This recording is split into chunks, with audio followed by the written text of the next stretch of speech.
Welcome, everyone, to the L7C Podcast Wrestling Edition. Today, we are going to give our review of the most-anticipated Forbidden Door pay-per-view that just took place this past Sunday. We're going to be talking about John Cena's 20th anniversary. We're just going to be talking about a whole bunch of other things in the world of wrestling. First, we have not just our wrestling expert, Jacob Mason.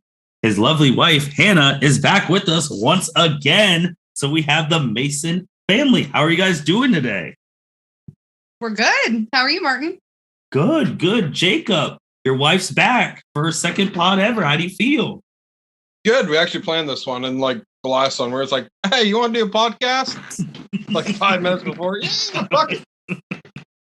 She made notes yet. Oh, that's the dedication. We love it here on the L7C. And then, since it is a big wrestling episode, we got to have the leader of the L7C, the captain, Byron Mitchell. How are you doing today, sir?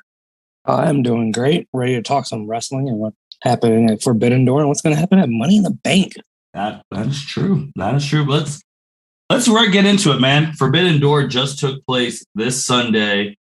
It was they had a pre-show, and also it was a 7 to 12. Would you say, Byron? Like a 7 to 12? Yeah, something like that. So it was a whole night affair. Obviously, this pay-per-view had big hype, AEW, New Japan. I first just want to ask, I'll ask the Masons, did this pay-per-view live up to the hype? Yeah, I'd say so, especially for all the shit they dealt with beforehand of literally all the big names getting injured for the most part. Yeah, I thought it lived up to the hype really well. And there wasn't one match I didn't like. I really, really enjoyed it. I think it was worth the money, for sure. Byron, what do you think?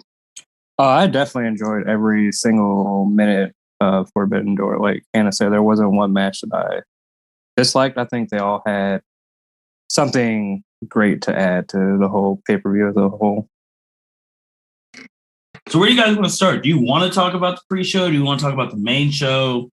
Hannah, this is your choice. Where are we starting? Oh, it doesn't matter to me. I mean, I even like the pre-show, honestly. I mean, that was posted on YouTube, so we watched that there before we switched over. I thought that was great. I mean, it's up to you guys. No, we're letting you pick, Hannah. You pick the first match we talk about. All right, let's do the first match on the main card. Ooh. The Jericho match? Yeah. With Minoru Suzuki. The 3-on-3. All right. Jacob, take it away. Then Hannah go, and then Byron go. What'd you guys think of this match? Hannah go. She's a note taker. Oh, go ahead, Hannah. All right. So I enjoyed it. I mean, to kick off the match, I don't know. I didn't know much about Wheeler Yuta. But I mean, he was toe to toe in athleticism with Sammy Guevara. I mean, I'm not a huge Sammy Guevara fan, but it's hard to deny that he's really good at what he does. I mean, he's incredibly athletic. Him paired with, the shooting star. It's just fun to watch. I mean, there were so many spots in this match that were fun to watch. There was actually a standing applause rally for all 6 of the wrestlers when they were all on the mat at one point. And I thought that was kind of amazing. Like, it made me want to be there in person to experience that, you know? I agree. Jacob, what'd you think? It was a fun match. Minoru Suzuki, anytime he's in it, you're always going to have some sort of strong style spot. And him and Kingston throwing down is just fucking entertaining. Byron, what'd you think of the match? I thought it was a good match too. I think Wheeler Yuta, like Hanson, did a really great job. It's probably the first time I've actually seen him wrestle. I liked him a lot. Overall, I think the match was great. The Minoru Suzuki and Chris Jericho and Sammy won. But great spots in that match. I think it was a good opening. I think it was a great match to start like the main card. Mm-hmm. Like if you're paying with tax 55, wherever you paid at Bleacher Report, whatever, 50 to $60, you got to start off with something that's going to be high energy, entertaining. And I think it was a perfect 3-on-3 match to start the card. And I was like, all right, We're in for something. Hannah, you want to just go right down? You want to go into the tag title match, or do you want to pick a different match? No, let's go for it. So we had FTR, and we had the Great O'Con and Jeff Cobb, Trent Beretta. Let's see. So here's the thing about that. Jake has always liked FTR, even in other promotions. And I've kind of been, I don't want to say unimpressed. They haven't made a huge impression on me. I like them, but they didn't stand out to me. This match, I was so absolutely blown away. In fact, with Dax Harwood being taken to the back almost immediately, I didn't know if this injury was legitimate or not, but it turned it into almost a handicap match where Cash Wheeler was just on his own, with the Great O'Con for a little bit. And man, was he giving him a run for his money. Like, I really thought this is not going to be good. Like, I didn't know how you're going to come back from that. But, especially with when Jeff Cobb gets in the ring, he's an absolute unit. He's just throwing Wheeler around.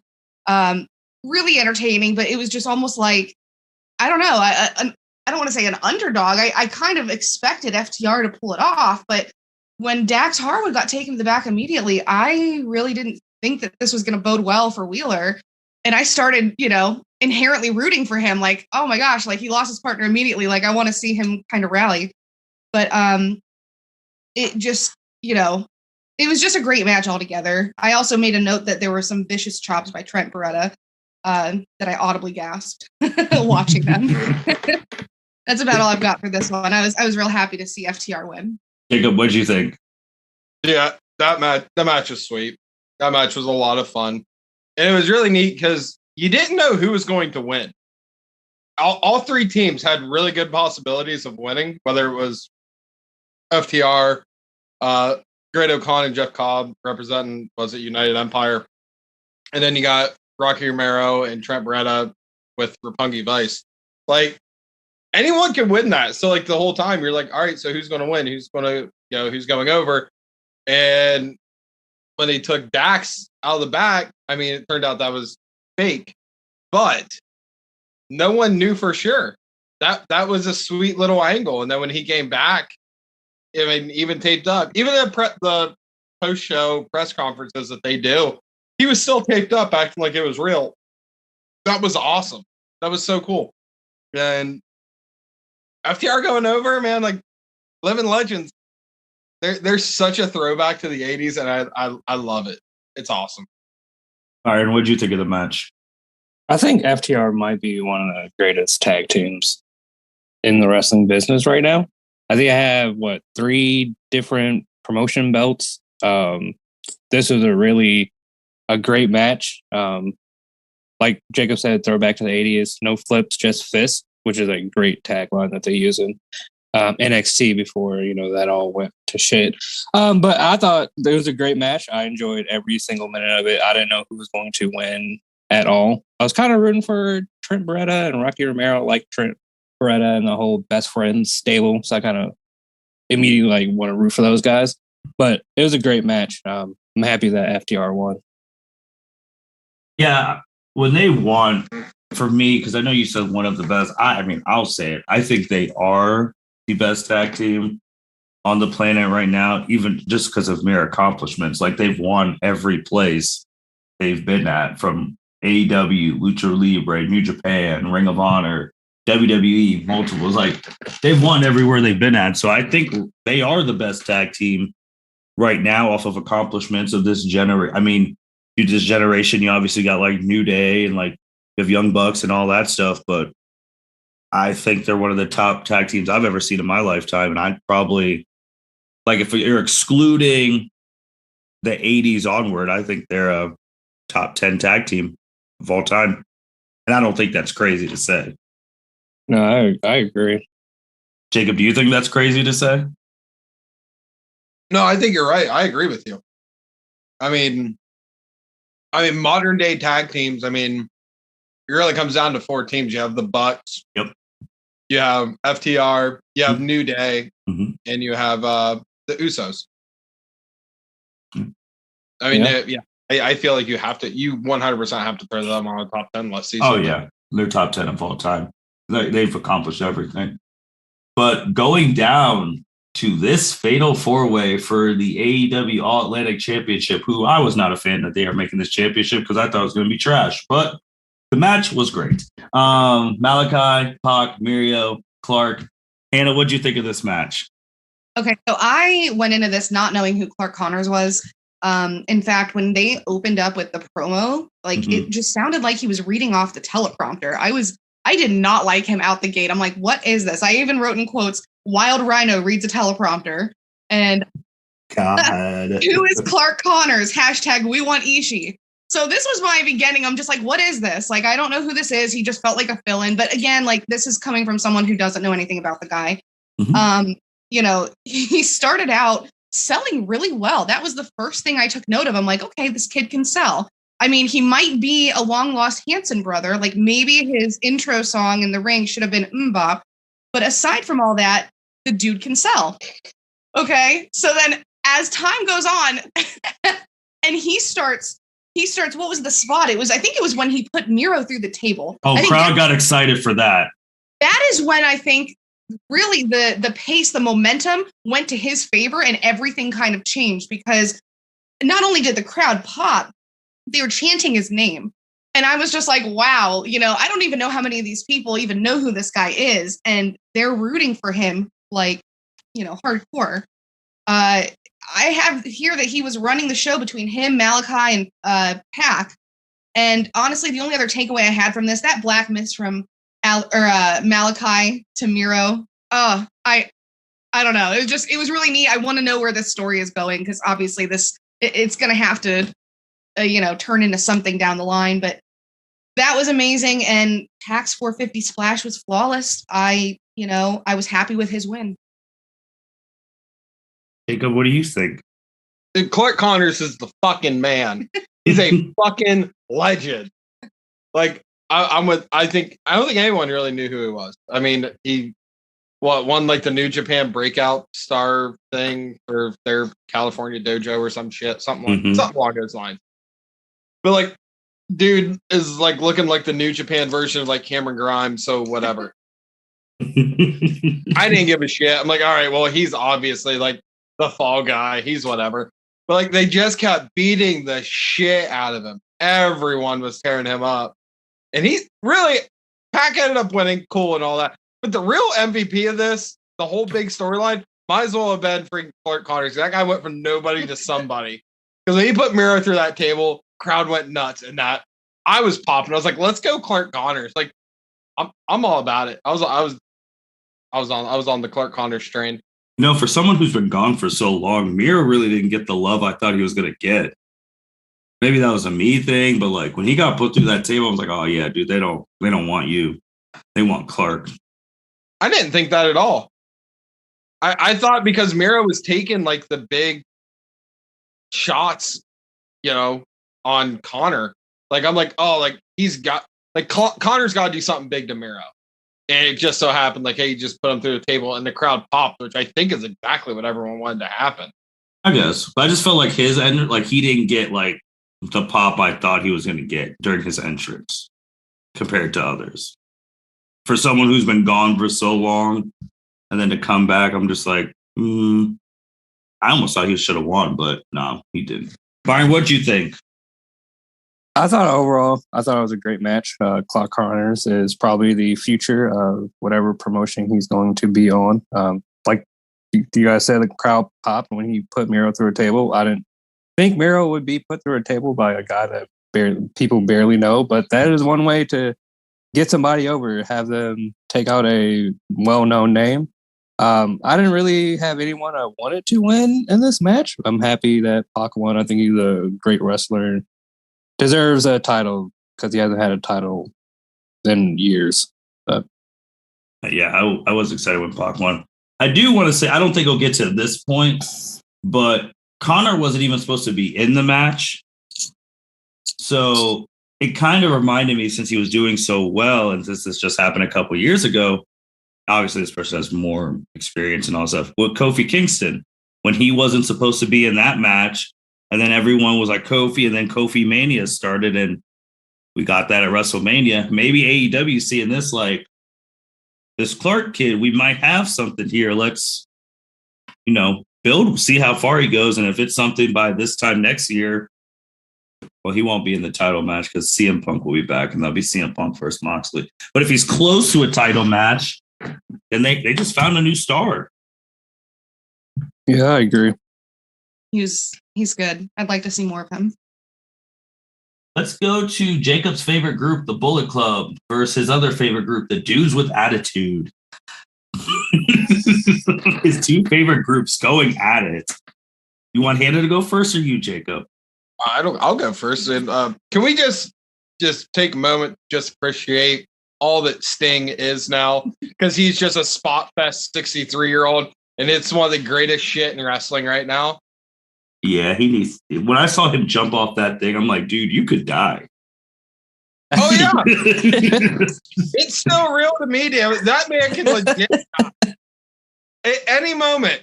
Sting is must-watch TV at this point because you don't know if he's going to live or die, but you're going to be entertained either way. He was also having some big no-selling moments too. Yeah, Sting had a couple of fuck-ups. Let's be real. Oh, he shouldn't be wrestling at 63, but that's a whole other topic. The man jumped, I don't know, 20 feet onto four people. You know what?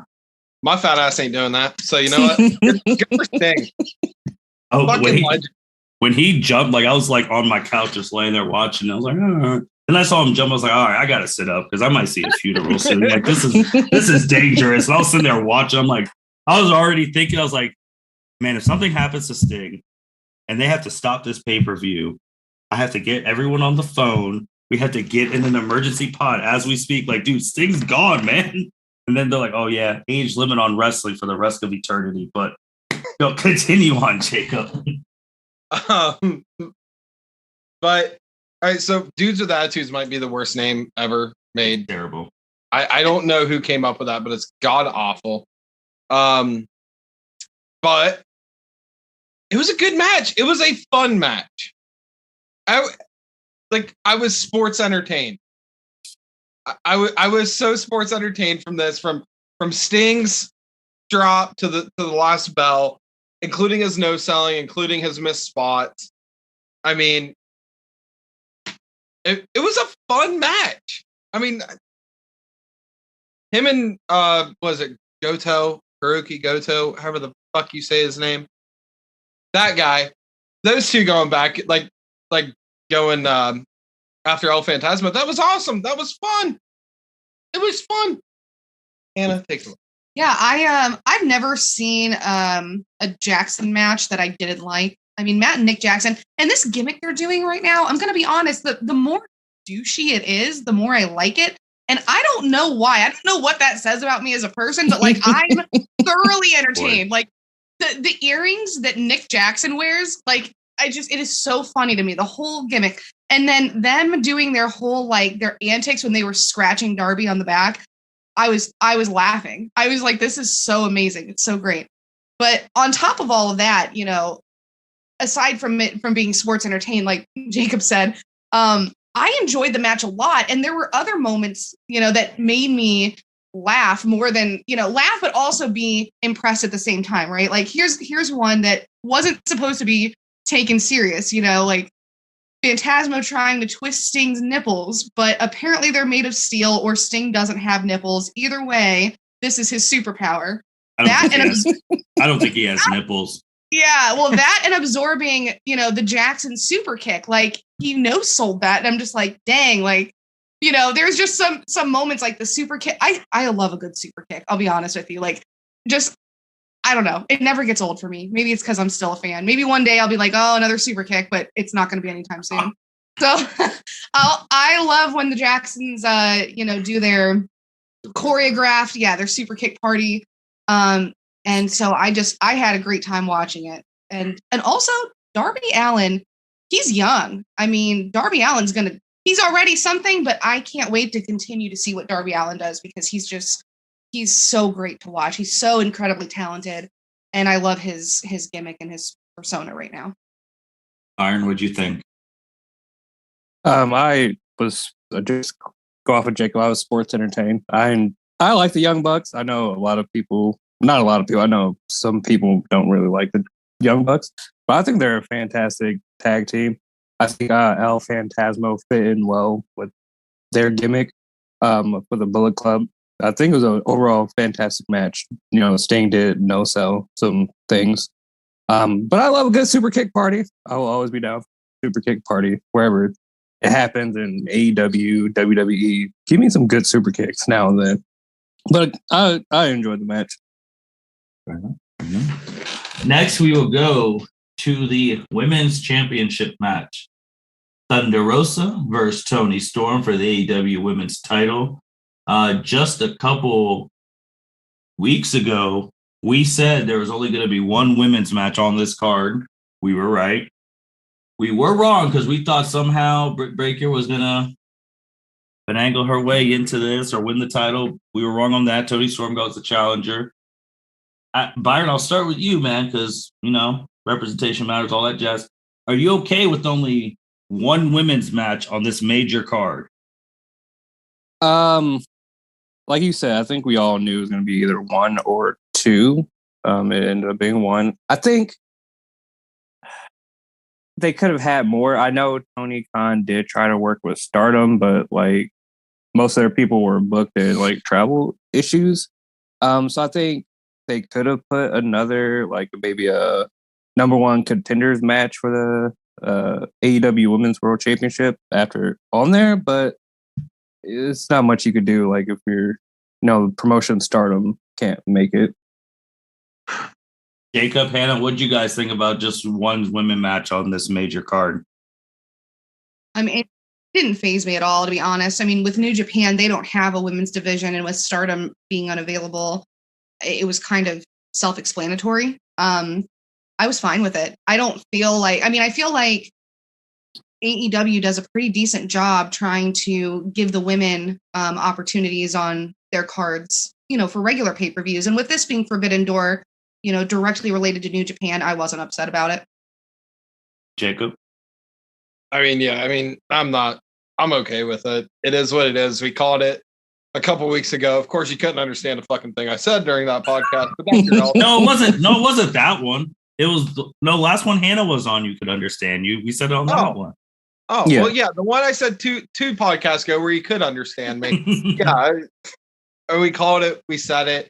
I mean, maybe they could have thrown Jade Cargill on the show or something, but it wasn't necessary. I mean, not she's really. money. She's money though, but no. She's money, but that whole card I just think that card was excellent. And honestly, Toni Storm and Thunder Rosa put on a great match. I mean, for the one women's match you put on that card, I didn't have any complaints about it, to be honest with you.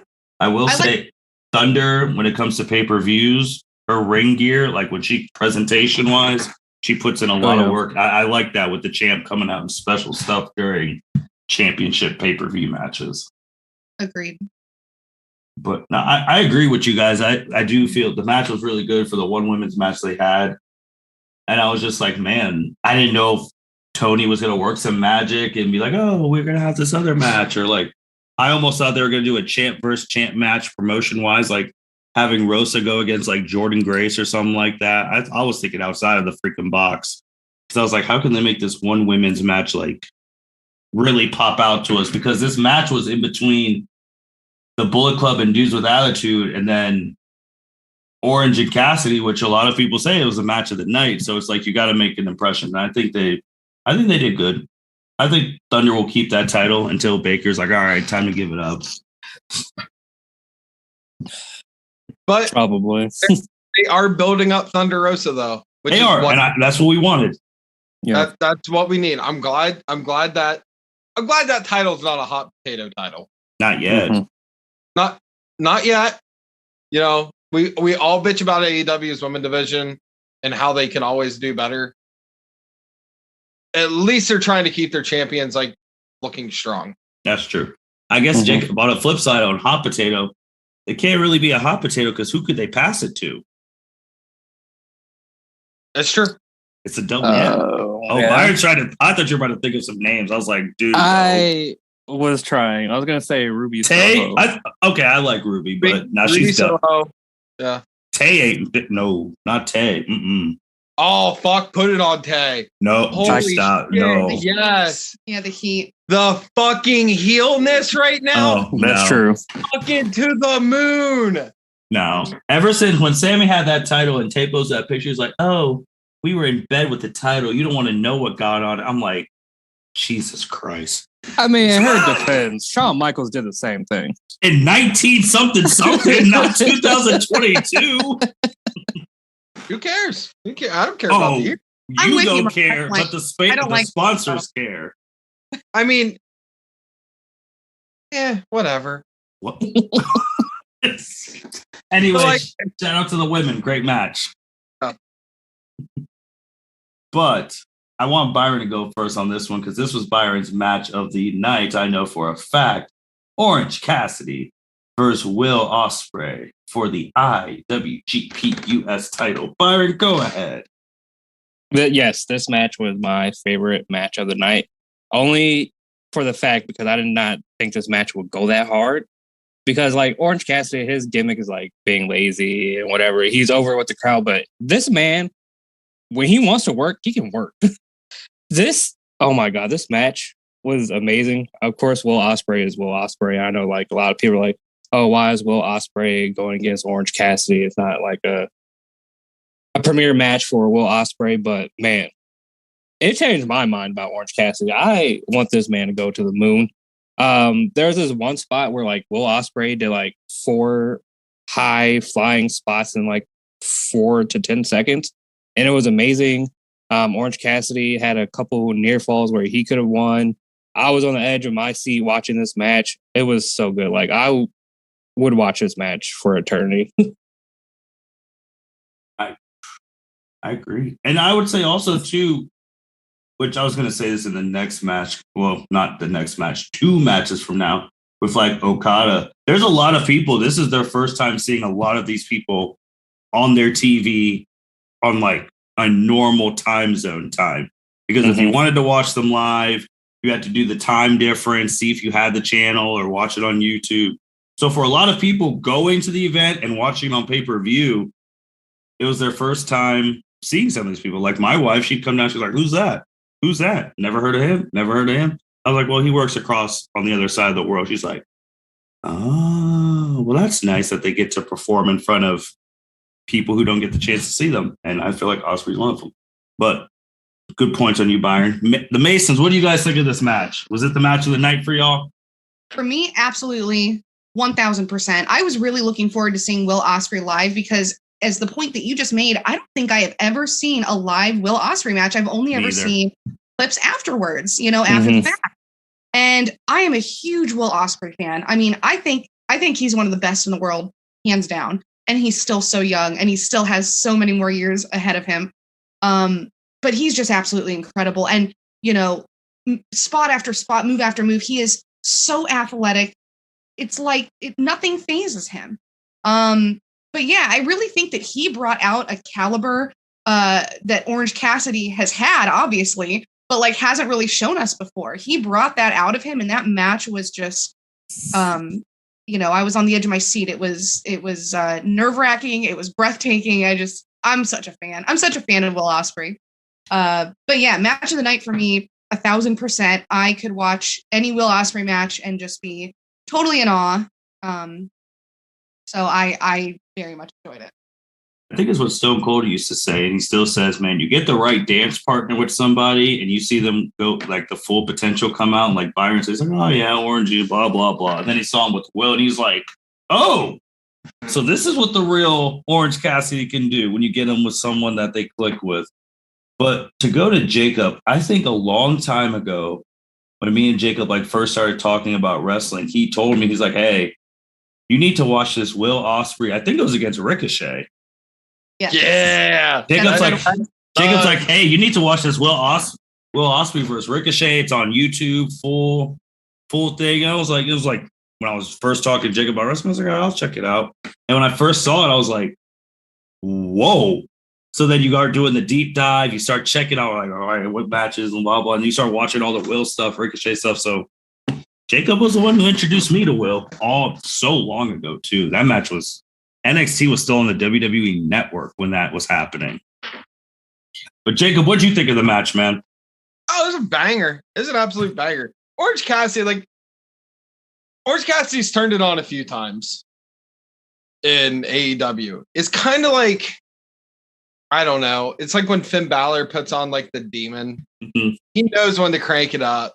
And when he does if he cranks it up every time, like, it's not going to be as impactful. So when he does, everyone's like, oh shit, Orange Cassidy. Like, yeah, Orange Cassidy's a shit. And his gimmick's awesome. And it works out just flawlessly. This match was a banger. Wasn't my favorite match of the night. But it was an absolute banger. Loved it. We're just going to stick with Jacob on the next one because Jacob is going to be insufferable and tell us how he was right. So go ahead. No, I didn't. I don't think I called that. No, you called Zack Sabre Jr. versus someone special coming to AEW. So go ahead, man, because you said Mr. Swiss Superman was not coming back to WWE. He was going to AEW. Oh, fuck yeah. I was right about that. You're fucking right. Hell yeah. I told y'all. I'm rarely wrong. I was wrong with the Cody thing. I've only been wrong a couple times in my life. I just happened to be wrong with the Cody thing. It turns out your boy was right once again. Fucking Cesaro is not going back to WWE. Claudio, however the fuck you say his last name, whatever the fuck, is going to fucking AEW. That was cool the whole time though, because like we were guessing, we're like, man, who's it going to be? Is it going to be? I thought it was going to be Jonathan Gresham because they were saying like, oh, technical this, technical that. I'm like, well, fucking no one's more technical than Jonathan Gresham, who's Ring of Honor World Champion, by the way, for those who don't know. But yeah, fucking Cesaro shows up. I popped. I think the world popped. Everyone was happy to see him. And it's going to be very interesting. I mean, he's in what is essentially the top faction, top group in AEW. So, I don't know. It was a cool match. I mean, it was a great match. Those two they wrestled. They did everything. Cesaro's swing came back. Everyone was happy about it. Neutralizer right off the rip. It was good. So does anyone want to add anything to Jacob's stuff, or should we just leave it be since Jacob was right? I will add that I really thought this was about to be a squash match when Cesaro came out, hit him with a neutralizer. I was like, oh, dang, it was really over for Zack Sabre Jr. But no, it was a good match. I definitely popped when Cesaro's music hit. I was like, oh, shit, Cesaro in the AEW. I thought he was going to go back to WWE. Selfishly, I wanted him to go back to WWE, but you know what? I'm happy for him. He gets to wrestle again. Anna, do you want to add anything? No, I mean, I would just kind of mirror what Byron and Jacob said. It looked like he was happy to be there. I mean, how could you not be? But just kind of looking at him, he looked like he was just in his element. And I mean, I'm just excited to see him doing something different on a different stage. I guess doing the same thing, but better on a different stage because, new opportunity. The only thing I would want to add to that is just the fact that all wrestlers from all different promotions were showing him love on social media that he was like finally wrestling again. So it shows how liked and respected he's been at WWE or any promotion that he's been at. Next match after that, you had White versus Cole versus Page versus Okada for the IWGP World Title. I'm not gonna lie, this was the match I was most excited for the most because of seeing Okada at 8 p.m. Well, this wasn't 8 p.m. It was probably like 10 something. But seeing him live, not on tape delay, for the very first time in my entire life, and that crowd, when they saw him, they went crazy as well. And I also want to say the cool thing about having the American ring announcer do their names, then the Japanese ring announcer do their names. That was really sweet as well. But this was the one I was looking for. Jacob, I'm going to start with you. What do you think about this match? All right, so we're going to talk about the match, and then we'll talk about the ending. So I feel like that's two separate entities almost. Match itself, fucking banger. Absolute banger. I'm with you. This is what I was excited for because I didn't know how it was going to play out. I was like, man, they're going to have Jay White drop the title in America again to Okada, like they did in the G1 Classic in MSG years ago. Were they going to take a chance and actually put an American with the New Japan title? I didn't know how it was going to be because however this match went, I thought was going to dictate the following match. So no, it was awesome. It was fun. It was good. It was hard hitting. Everyone got their spots in. Everything looked good up until the ending. The ending was so fucking confusing. It was rough. It was rough. Yeah. So for those who do not know, Adam Cole got a concussion from Okada. Mm-hmm. Apparently when Okada, I'm not saying once heard anything, correct me if I'm wrong here, but when Okada threw his flying elbow off the top rope, he hit Adam Cole in the head and gave him a concussion. Mm-hmm. Went to their spots of when Okada's going for the Ripcord Rainmaker and all that stuff. Adam Cole just like falls. Doesn't get hit, just falls. And Switchblade Jay White comes in, hits him with his finisher, which is Blade Runner. Thank you. Hits him with Blade Runner. And then pins Adam Cole, who didn't get hit with any finishers. But Jay White looked pissed at the end. He looked really pissed off. And I was like, something went very wrong, very badly. Something's obviously very wrong here. But Jay White goes over. So up until the ending, it was fucking awesome. I mean, it was awesome. I think all four men had great interactions with each other.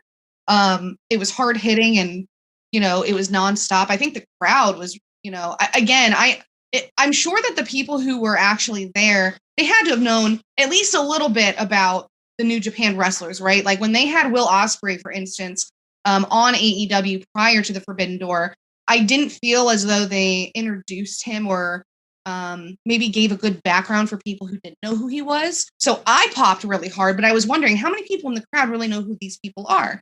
So for Forbidden Door, I'm assuming that a majority of them know who, Okada is. And I'm wondering if that is why the reactions were so great because they already knew who he was, or they were just so impressed with seeing him in person.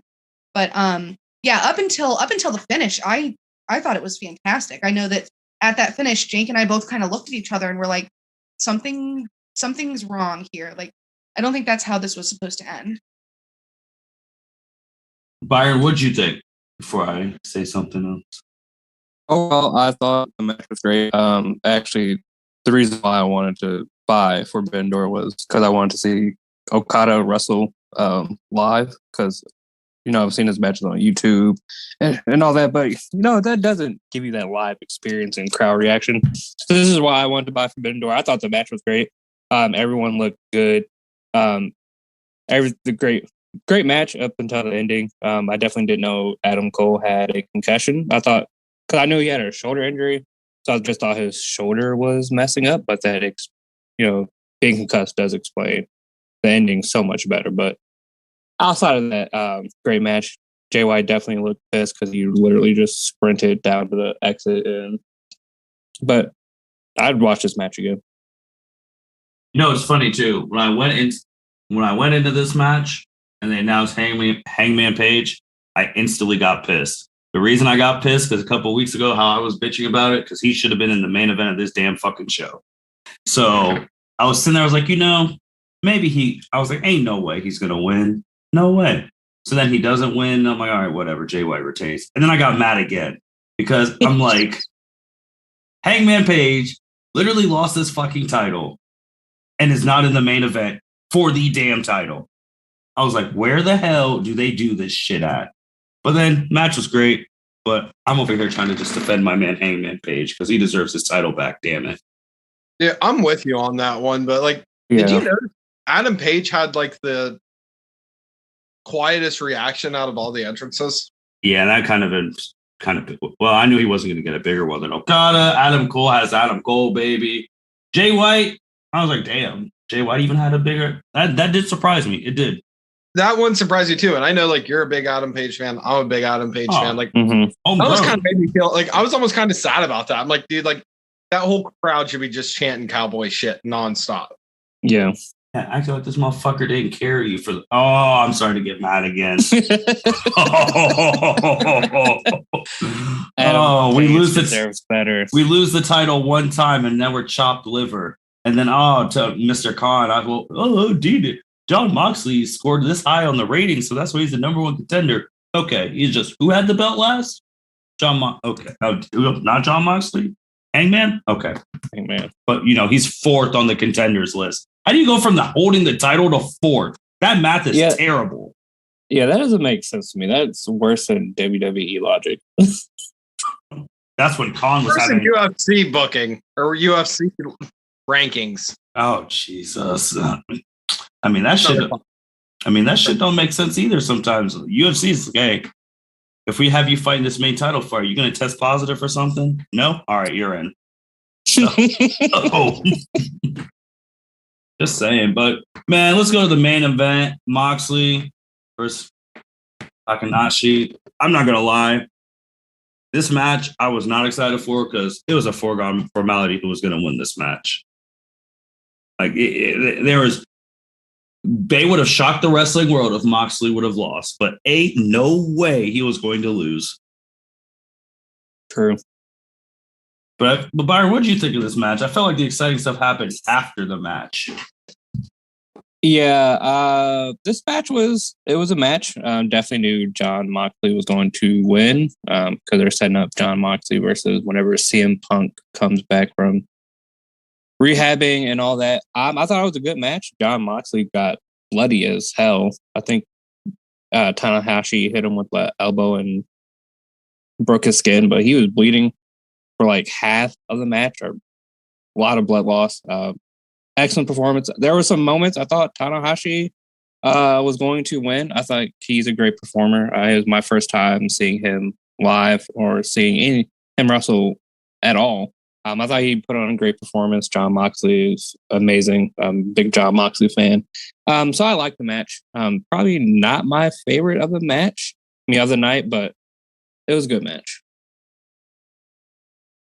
Jacob, Hannah, anything you want to add to this match? I don't know if you guys saw the brawl with like Jericho's crew and then Cesaro coming out and all that, and Moxley all bloodied up. If you've seen those clips. So yeah, for the listeners, we may or may not have already passed out when this match, as soon as the other match ended.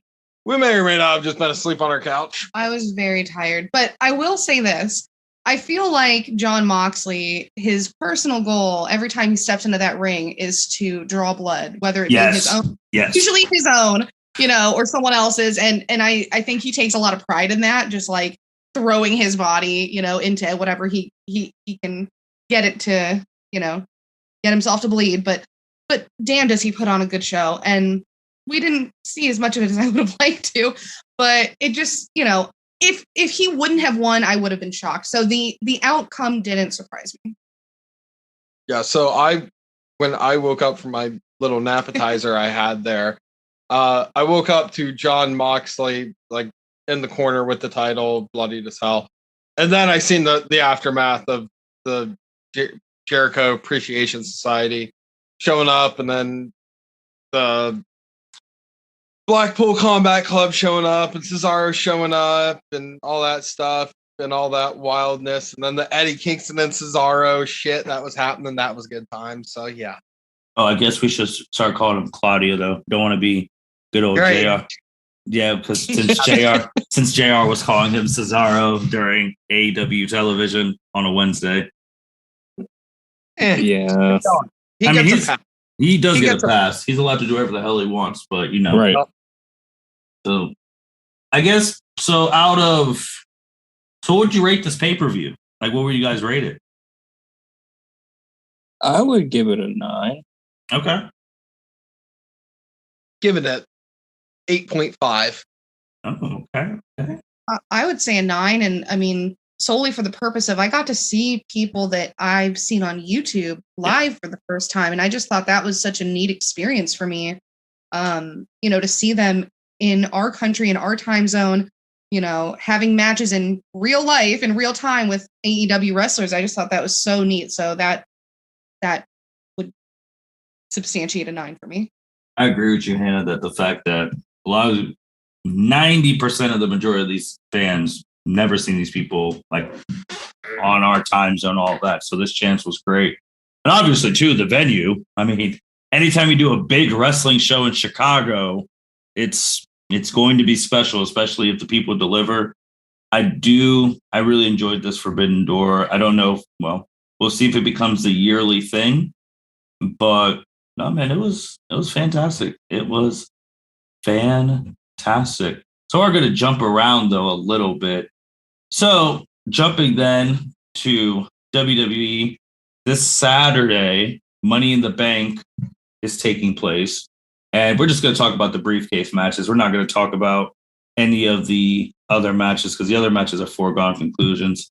So here at the L7C, we always ask the question, who needs to win a match and who's going to win a match? Those are two completely different things. So, Byron. Yes. Women's Money in the Bank ladder match. You got Lacey Evans, Alexa Bliss, Liv Morgan, Raquel, Asuka, Shotzi, Becky Lynch. I'm first asking you, who needs to win this match? Liv Morgan, 100%. Why is that? Because she's been over with the crowd for like maybe a year and a half to 2 years. Definitely should have beat Becky at Royal Rumble. Big Becky stan. We all know this. Even I think she should have lost at Royal Rumble. So she has been red hot for the last couple of months. We even said last year she needed to win and she didn't. So this year she needs to win. Jacob, who needs to win? Liv Morgan needs to win. Or Lacey Evans. She's got to pay for Ric Flair's kid. Jesus. I wasn't Never forget. I wasn't going to forever. I wasn't going to say the Ric Flair's kid thing, but I was going to say that's a good point because before she got pregnant, she was going to win the title. That's a good point. Yeah, honestly, either one of them need to win. Okay. But definitely Liv because I want to see Liv. Hannah, who needs to win? Oh, I agree. Liv Morgan is the obvious choice for me, but with Lacey Evans coming back after her pregnancy, I mean, I could see where if they had Lacey Evans win, where that would make sense, and I would be really excited for that. I don't know. I guess between those two women, I can't think of anyone else who really needs the win. I feel like the way that they're booking Becky right now, they need to kind of continue the path that she's on because eventually she's going to break and something is going to evolve out of this. And I don't think it's time yet, for this train to stop. So I'm thinking it's going to be who needs it more is going to be either Liv or Lacey to just propel them one step further. To be honest, I don't even know why Becky's in the match. I get for star power, but she's going to get the one-on-one match of Money at SummerSlam. 100%. She's getting that match. So, but I get it for the star power. I mean, I'm with you guys. Liv Morgan needs to win. Like, we've been championing this girl for the past year and a half. She's been on a hot streak. I thought New Year's Day was going to be the one. I thought Columbus.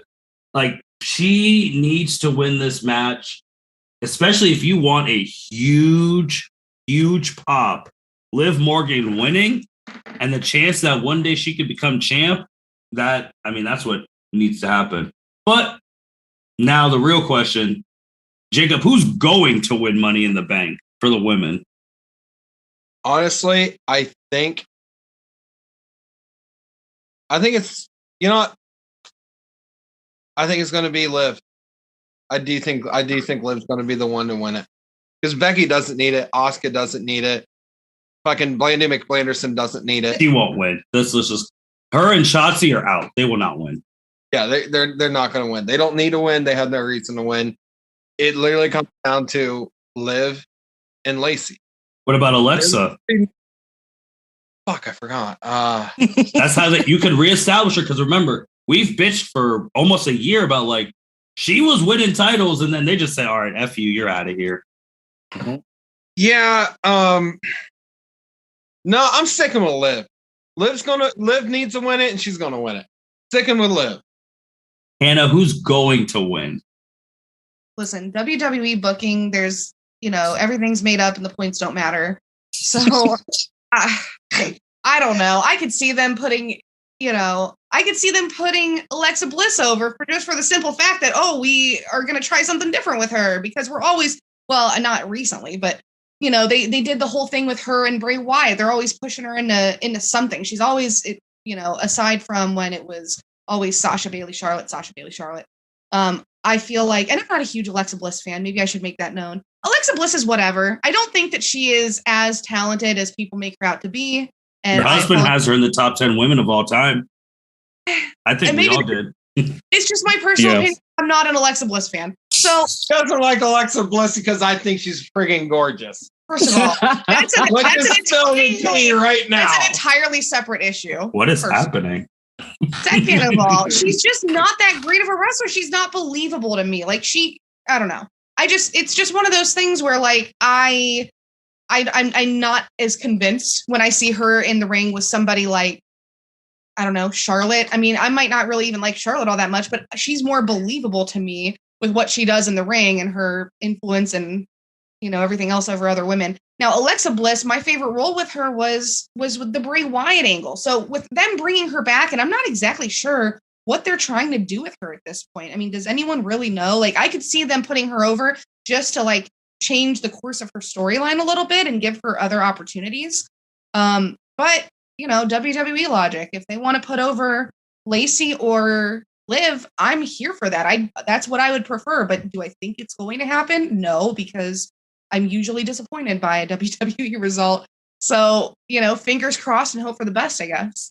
Yeah, by the time you guys probably listen to this, we'll probably already be like reviewing how pissed we are because so-and-so won Money in the Bank. So make sure you listen to this and the Money in the Bank review back to back when it happens. It's probably going to happen. So Byron, who's going to win? I have no idea. This is like the Royal Rumble for me. Like, I don't know what WWE is thinking. I got real nervous when Becky was added to the match because they love Becky.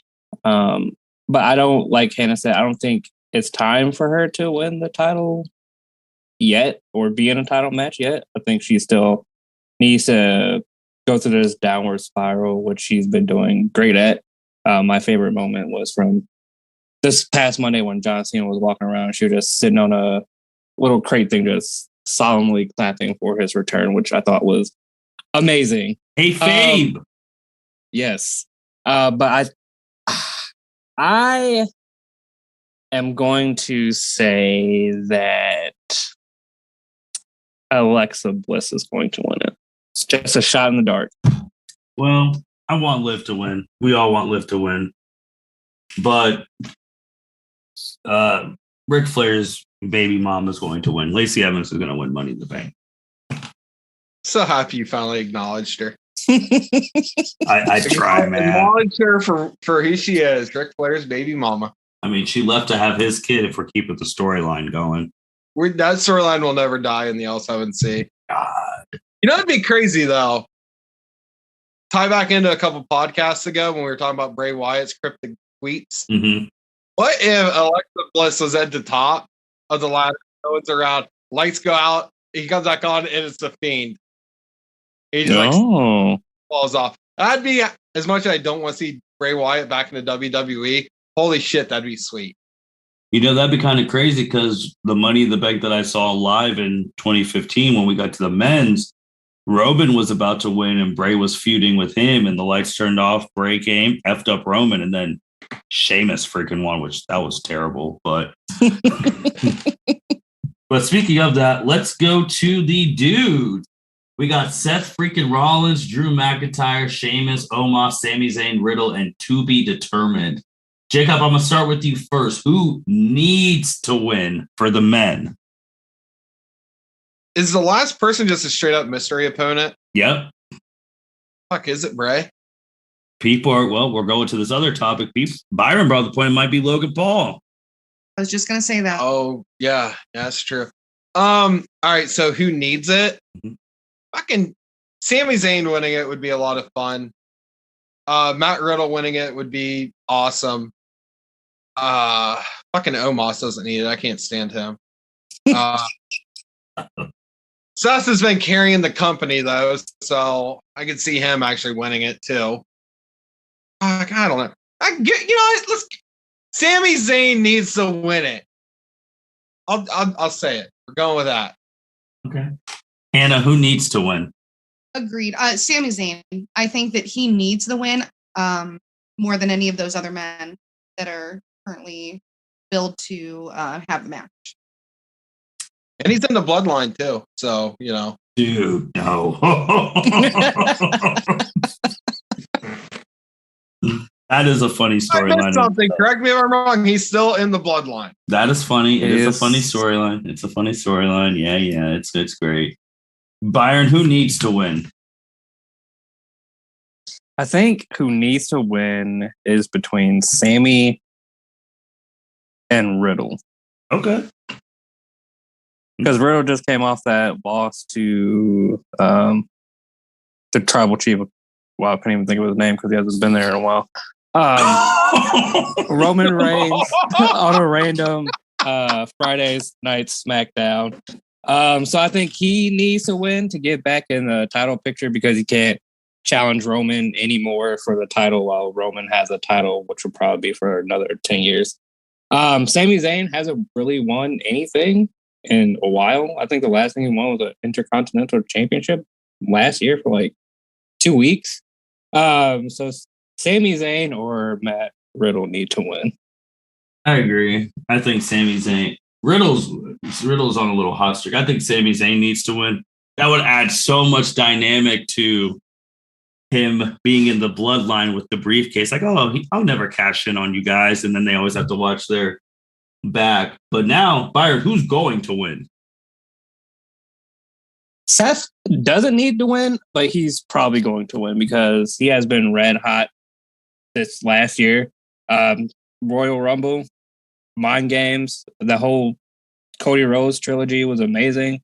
So he's been red hot, so I think they're going to give him the Money in the Bank briefcase. Anna, who's going to win?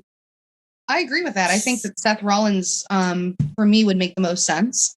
And I'd be okay with it. He is red hot right now, and I couldn't see it being Omos. I couldn't see it.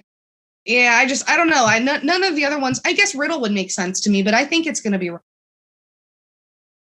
Jacob. Who's going to win? So we have a couple different options here, depending on how you want to look at this. So, like with your point, if Sammy wins, that'd be a hilarious storyline because you have to ask yourself, whoever wins the Money in the Bank, are they actually going to beat Roman? And the only logical person I think that could do that, if you actually want them to go after the big titles, is Seth Rollins. But, and I say this every year we do a Money in the Bank preview, they need to change this up. Someone needs to cash in on the IC, the American, or the tag titles. And that would make them more relevant. So if you want to go down that route, dude, throw it to once again Sammy, I'd say, or Riddle. Let him cash in on a mid card or a tag title. I think that'd be so fucking cool. I'd pop hard for that. But yeah, it's gonna be Seth. I think my only caution for that is because the last time they changed something up when Charlotte won the Royal Rumble and then challenged for the NXT title, and then Rhea Ripley died. So that'd be my only cause. That's my only cause for concern. But I agree with you. But last time I saw someone switch it up, Charlotte ended Rhea's career for the time being. I think if it was anybody else, that would have made sense. But it's a fact that it's Charlotte Flair that it made no sense. And that she won on a tap out. Right. All right. And I hate Charlotte. Everyone knows I hate Charlotte. I'm not a fan. But let's talk about a couple of the facts here. One, Rhea's visa stuff was all fucked up. So she had to go back to Australia. True. And two, they were about to go to live TV. You want a big name for live TV. That's Charlotte true. Name. So as much as I hated it, and I hated it, as much as you guys, looking back, I understand it better now. That's true. I agree. And I get mad at it just because of thinking about it in that sense without knowing all that stuff.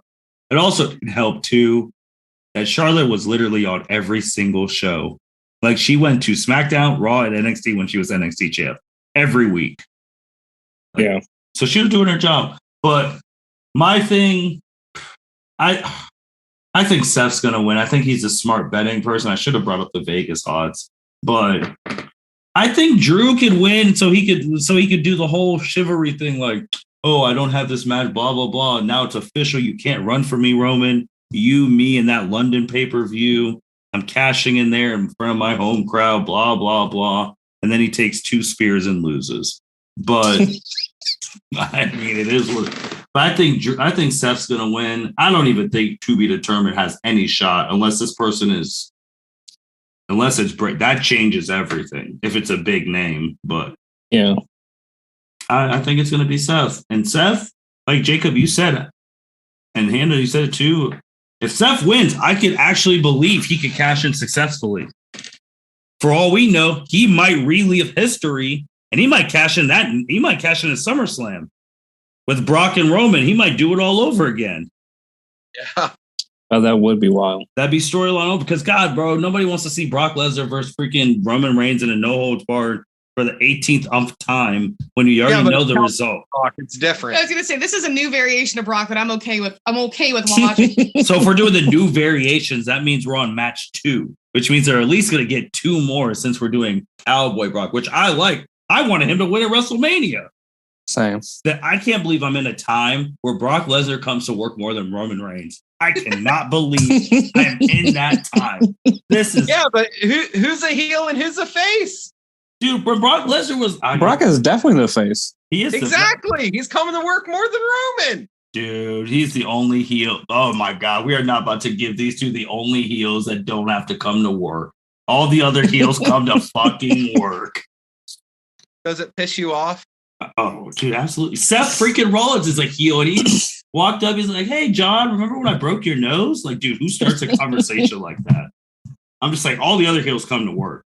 I'm just saying. Yeah, but it pisses you off that specific heel Rip doesn't show up to work. No, it pisses me off that he has 2 titles and doesn't come to work. There's a difference.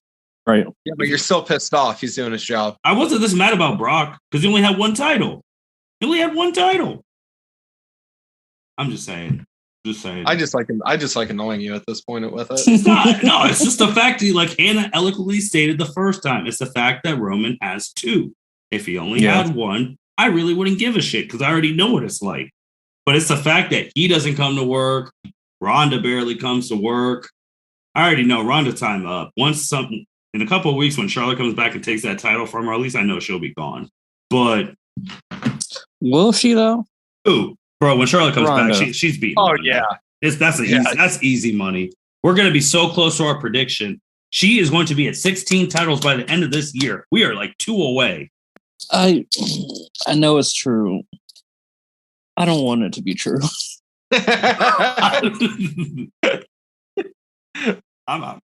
Ain't nothing we can do about it, man. I know. I just need to, when that happens, we need to just go through our L7C wrestling archives, cut that snippet out to show everyone we predicted this way before Meltzer and all them other clowns said it. This week on YouTube Shorts. Wasn't it a while back? Didn't Sasha Banks have a promo with Charlotte saying something like, 14-time world champion, that means you've lost the belt 13 times or something like that? I don't remember how she said it. But it made me laugh though, because I'm just like, you can sit here and like, I'm going to be a 16-time, champion. Like, wow, that's real impressive considering it means you've lost it 15 times. Like, I don't know, when you look at it that way, And she's never had a long reign. That's the crazy thing too. She's never had like a year reign. No, her reigns have been like short. Yeah, give me one long reign and I'll be more impressed with that than losing your belt 15 times and just getting it back. And she's been cashed in on 3 times. Well, it's easy to cash in on the queen. She's the queen. She always has a damn thing. That's true. But let's go to before I know what we're going to end on, but let's go to Logan Paul signing officially with WWE. I was kind of shocked. It's been a crazy day, but Jacob, So what will you say if Logan Paul comes to work more than Roman Reigns? I'll laugh. I'll laugh my ass off. He's a heel. He ain't no good guy. Technically, he'll come in as a face if he faces off with Miz, I would think, because Miz turned on him at Mania. That's true. That's true. So they're going to run it where Miz is going to be heel, but really the crowd's going to back him. It's going to be one of those, you're the heel, you're the face, but really it's kind of flip-flop type deal because people aren't going to want to see Logan Paul win. So, yeah, we'll see how that plays out, but I imagine they're going to push him as a face starting out. Anna, did you care about Logan Paul signing? Oh, I had so many thoughts. Honestly, I don't like the Paul brothers. I think that, and I don't know, it's just me. I just don't have any respect for them, honestly. Like, I feel like they found a way to make money, like, good on them, but I don't think anything that they do is, like, real. I don't know. I how did I say it earlier? We were just talking about this. I don't think that anything that they do is genuine, or I don't think that they're decent people, and I think everything they do is for money and for views. And that's my personal opinion on them. Now, watching Logan wrestle at Mania, like, as much as it pains me to say this, I was so impressed. I was absolutely blown away by, like, what he did in the ring at WrestleMania, considering, you know, he was the celebrity, one of the celebrity, you know, appearances. So will I, you know, do I think that he's going to be a good addition, like, talent-wise? Probably. But am I going to hate every minute of seeing his face and when he opens his mouth? Like, absolutely. I'm just not a fan. My biggest thing is whose spots he taking? What full-time talent's getting sent to the back? Or my opinion, when I said to Jake, I said, how many more budget cuts? Like, who's getting budget cutted this time for the Logan Paul signing? Like, God, I didn't even think about that. Yeah, I'm sure he's not cheap. And I immediately thought, oh, how many more people that we like are going to be future endeavored? That's a really good point, Hannah. That's a really good point because, like you said, he ain't going to be cheap, and this always happens. Every big signing, someone gets dropped or they get sent to the catering to never be seen from again. Byron, what'd you think? I was shocked because I know rumor-wise he was supposed to come back at SummerSlam and face Miz, so I thought it was going to be like a one-off deal like WrestleMania was. I did not expect him to sign a contract. I would really love to know, like, how long the contract is, you know, how much money it is. So I can't wait for those details to come out. But I definitely was shocked. I did not have this on my bingo board of wrestling for the year. Well, WrestleMania Hollywood calling it right now, Logan Paul versus Bad Bunny. I'd be okay with that. Bad Bunny put on a hell of a show. Like, yeah, that would be something I'm interested in as well. That's what's coming. One more thing before we go to the last stuff. Jacob and Hannah, I don't know if you saw this, but Bianca Belair was getting interviewed by Sports Illustrated, and they were asking stuff about professional wrestling. And Bianca Belair, who the L7C loves her here, she was just telling everyone, put respect on wrestlers' names. You know, there's some people who still think they're not athletes in any way. And Bianca's like, I'm going out there doing 450 flips, bench pressing literally other humans, squatting other humans. I'm doing all these athletic things. I ran college track and I'm doing all this other stuff in wrestling. And we have to do this 300 something, you know, the same stuff, 300 something days a year. Put some respect on wrestlers' names. We're athletes, we're actors, we're entertainers, we're spokesmen and women, all that. Put respect on wrestlers' names. So I just want to give a shout out to Bianca Belair, the Raw Women's Champ, sticking up for all the wrestlers out there with the many roles that they have to do every single day. I agree.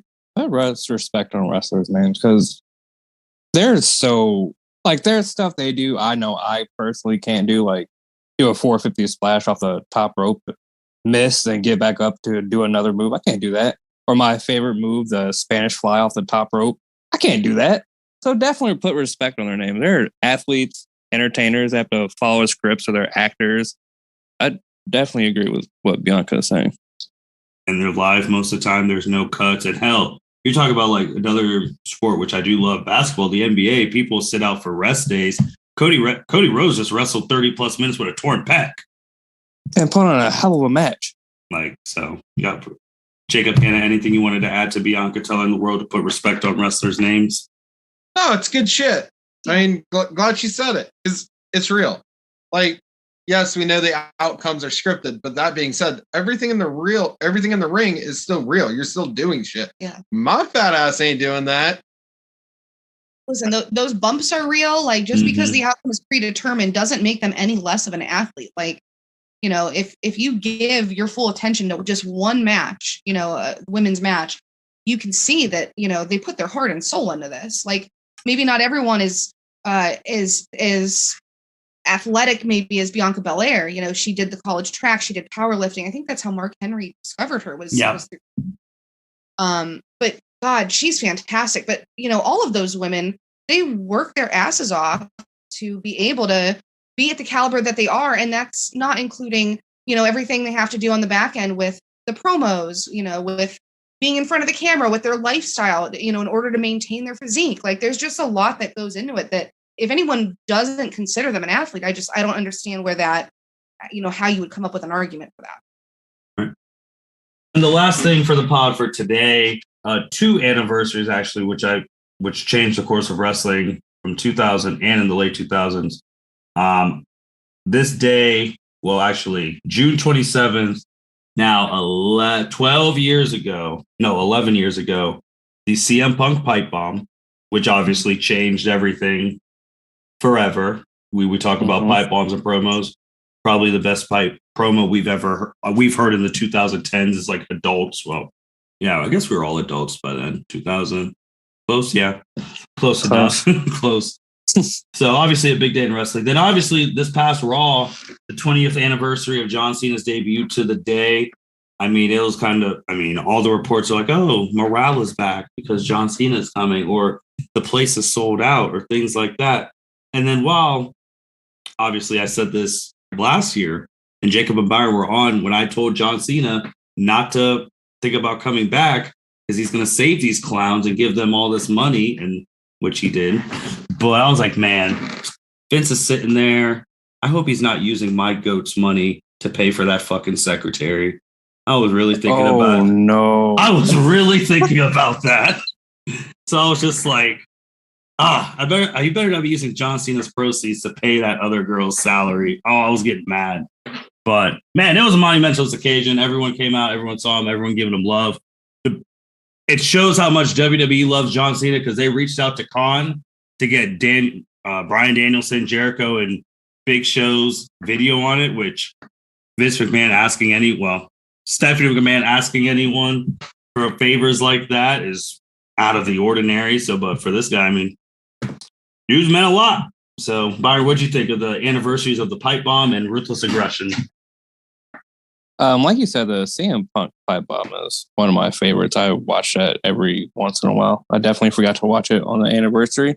So after this podcast, I'm definitely going to have to watch it again because it's just amazing. I think my favorite part is probably now because I hate Vince is when he ripped into the McMahon family. Probably my favorite part of that promo. But overall, it was an excellent promo. And just seeing John Cena slumped in the corner after a match. Who was the match against? It was against I think it was R-Truth, and CM Punk came and put him through a table. Yeah, so just excellent moment just captured. So amazing. And then John Cena, he was one of my favorite growing up, still one of my favorites. Just an excellent performer, 20 years going strong as John. Layfield likes to say big match John Cena. He puts on a hell of a matches. I think that Royal Rumble match with him and AJ Styles is probably one of my favorite match. And then that match with him and CM Punk is probably my top 2 John Cena matches. And it was great to see him come back, interact with the current wrestlers, put a lot of people over, the Street Profits, Austin Theory, just to name a few. So I think it was great. And I texted this in our group chat. Like those 4, John Cena, Randy Orton, Batista, and Brock Lesnar all had their 20-year anniversary this year. And only like 2 of them got like big celebrations. So Randy Orton and John Cena were the only 2 that got like big celebrations. Like I forgot that Batista and Brock's 20 year was this year because WWE really didn't do anything for them. Yeah, well, Brock, he wouldn't do shit. He wouldn't want that shit. And Batista was probably like, nah, I'm a movie star. But Jacob, what do you think about the anniversary of the Pipe Bomb and Cena's debut? Pipe Bomb's awesome. Still one of the greatest promos of all time. You can make an argument for it being the absolute greatest too. Which is kind of funny when you bring up like, yeah, John Cena had a match with R-Truth right before that. Like R-Truth was a main eventer at one point. Like, wait, what? Well, remember, R-Truth was the main event of the pay-per-view where Cena told the world Bin Laden died. That's how I found out Bin Laden was killed. From John Cena.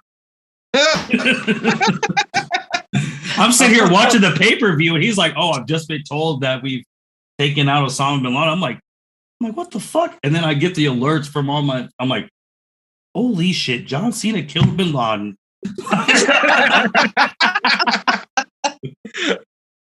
I'd say like my biggest takeaway from the Monday night thing though was Vince McMahon coming out and saying that John Cena is the greatest of all time. Which, first of all, that little fucker should not have been out there. His scandal having ass taken away from my guy's fucking moment. That actually pissed me off. Oh my God, you are fucking crazy right now because I swear to God, I want to see Vince come out every show right now. And I want him to come out and say something so fucking random like, hey, t-shirts are on sale, buy one, get one. I want to see some random shit like that. Are you fucking kidding me? Vince McMahon is ratings right now. Dude, leave it to Vince to be a heel in his own like personal situation. Yeah, I know. It was like, oh, I'm in trouble, so now I want to come on TV more. That's crazy. But continue on, Jacob. Dude, that shit's fucking hilarious. Like, only Vince McMahon can do that. If you think about it, there's only one man on the planet who can do it. That's Vince. That being said, yeah, John Cena, 20 years. And it's crazy to think like how much I absolutely hated John Cena. Mm-hmm. And I could definitely go the rest of my life without seeing another Cena versus Orton match, and it still would be too many. Holy fuck. Yeah, John Cena once again comes back, saves the company. He's fucking Vince McMahon's favorite. That's about it. I don't think he's his favorite. I still think it's Dwayne. Well, it used to be Hogan till his racism came out, so that died. To John Cena. John Cena, I think, is 100% his favorite. He likes John Cena more than he likes his own son, for God's sake. He likes a lot of people more than he likes Shane. Not Triple H, but Shane. I still think Taker is probably his absolute favorite. I think Taker, because I don't think Vince isn't going to induct John Cena. It's going to be Kurt. It's going to be Kurt Angle. Is it? John Cena inducted Kurt. Yeah, I could see Vince inducting Cena. No way. He didn't even. Well, the only two he's inducted. I think he inducted Austin. Yeah, and I know he did Taker. I watched the shit live, but nah, dude, it's gonna be Kurt Angle, man. Kurt Angle was hot at Vince that he wouldn't let Cena be his retirement match. That's why Kurt Angle's never coming back. Dumb. All for Constable Baron Corbin. Oh, fuck terrible. But Hannah, what do you think about the anniversaries of CM Punk's Pipe Bomb, John Cena's debut? Like, what do you think? Well, funny enough, I didn't get to see any of this live. I mean, I only got into wrestling several years ago when Jacob got into it. So for me, it wasn't as much of a nostalgic thing, I think, as for everyone else. But, I can definitely appreciate, the milestone both of these things have reached. And I've always been a John Cena fan. I mean, when we would go to a live match, and this was several years ago when, John Cena would be on the card, you'd have the whole crowd chanting, let's go Cena, Cena sucks. And it was just amazing, how many people, some people were chanting them both. They were just all about it. So Cena, just the way that he captivates people is amazing. And, the way that he speaks, I don't know. He's fun to listen to.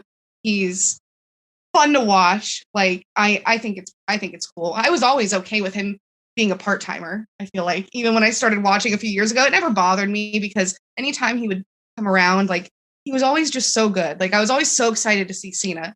Now, Brock Lesnar, on the other hand, up until Cowboy Lesnar, I did not like Brock Lesnar being a part-timer. He didn't do anything for me. now, Cowboy Lesnar, he's fine. He can be a part-timer. He can do whatever he wants. Because when you came into wrestling, you came in right where there was literally, it was like Seth Rollins, John Cena, AJ Styles, Okada on the debate on who was the best wrestler on the planet. Because you came in during like US Open Challenge, John Cena, didn't you? It was like 2016. So like literally, so him and AJ Styles is feud. Yeah.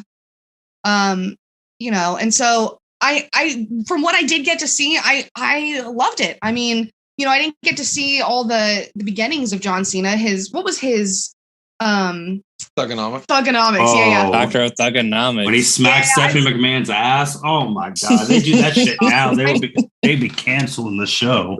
I know. I missed all of that. So like obviously when the network was still a thing, we would look back on previous episodes and watch things like that. And I'm just like, wow, like I've always known who, even when you're not a wrestling fan, like as a kid or growing up, everyone knew who John Cena was. Mm-hmm. I knew who John Cena was. I just didn't understand his impact. I didn't understand like, what he could do in the ring and what he could do on the mic. Like not until I started to really watch wrestling and then look at these old clips. So yeah, I think that's pretty cool. And I mean, part of me wishes I would have been a fan and like watching when he debuted, but wasn't meant to be. So no, here I am now. Here you are now. No, it's kind of crazy when you think about it because I mean, when he did go like part-time, because when he got on top, he was 10 years on top, every show, every live event, every signing, all that jazz. And there's been a lot of YouTubers and people say that wrestling won't have another megastar like that ever again. And hell, me and Jacob have talked about this on the podcast. It's like, are we ever going to have another larger than life wrestling like persona ever again? And we're still debating. I still think they will. 100%. It's a matter of who. I don't think it'll be for a while though. Yeah, it won't be for a while, but Roman will be your next top megastar. Byron's just like, I mean, I'm biased because, John Cena comes to work every day. Roman doesn't while he's on top. It's okay, though. I mean, and Roman's promos have gotten a little bit better ever since, he got with Paul Heyman. Mm-hmm. Yeah, it's fine, but it's not. I would never, he couldn't go with John Cena. I mean, hell, there was a couple of promos between Roman and John Cena. Oh, God. And John Cena absolutely destroyed him. Oh my God. It wasn't even close. It hurt. I was almost embarrassed. I had secondhand embarrassment for Roman. And I'm thinking, I hope that they wrote this way and like that, and he's meant to look stupid because if not, that's really bad. He looks so bad. Well, no, because Cena, like when the first person ever come at The Rock like that, when they were feuding, he's like, hey, nice tattoo. I don't like write my promos on my wrist. And The Rock wrote his promo. I was like, oh my God. And then Rock was like seething. And then like with Roman, the 2017 one where he's like, dude, it's called a promo. If you want to be the big dog, gotta learn how to do it. It's only taking you 4 years. Hell, I was watching the SummerSlam one today. And I forgot that John Cena said, dude, you ruined everything. You almost ruined Seth Rollins. You're the reason Dean Ambrose isn't in WWE. I was like, holy shit. I didn't realize he brought up Dean leaving when he was feuding with Roman. Yeah. I was like, what do they call Dean? John now? And that's because of you. I was like, oh my God. Okay. But no, I think it's funny too how Vince has gone away from like the indie darling stuff because that they're the ones who like unlock the full wrestling John Cena, like the CM Punks, the Daniel Bryans, the AJ Styles. He had his best matches of his life against those type of wrestlers. Those were his best matches. Like he worked best with those type of people, and obviously US champ Cena and all that jazz, but it all worked out. I mean, 20 years, he says he'll be back eventually. So whenever stock's going down, Vince is going to make that plea. So for him to come back. And then the Punk pipe bomb, man. I mean, the fact that his face was getting redder and redder each line he said. And the fact that just coincidentally, he was in a Stone Cold Steve Austin shirt. He shouted out Colt Cabana when you weren't supposed to do that type of stuff. He brought up Brock Lesnar. He brought up Brought up New Japan. Yeah, brought up New Japan when you weren't supposed to do that stuff. Like those are monumental days in history. It also looks like it's the anniversary. That same day is the anniversary of Seth Rollins debuting. Which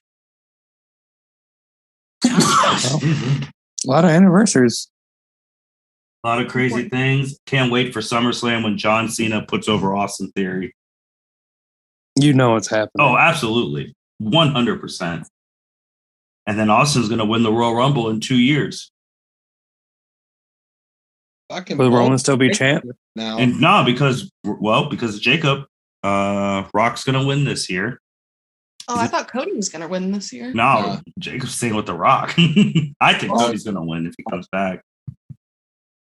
But Jacob's got to stick with it. Rock, Roman, biggest WrestleMania night 2, which night 2 needs to stop being asked, by the way.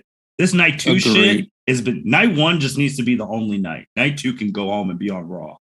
Well, I mean, is there any reason aside from ticket sales? Obviously, it's money. I think they realized, we can sell tickets for two different days for the same event, like double the money. But honestly, like I liked it better when it was all one big long card. Like that's, it felt more like WrestleMania to me than it does just splitting it in half, especially when your second night can't even come close to what the first night did. Yeah, it's been I just trash. don't. The booking doesn't make sense to me. It has been trash, but all right. Anything else before we close, guys? We got a lot done today. I think we covered all the major stuff. All right. When we come back next time, we'll be complaining about who won Money in the Bank. Sounds about it. And maybe Sounds about what our reviews are about.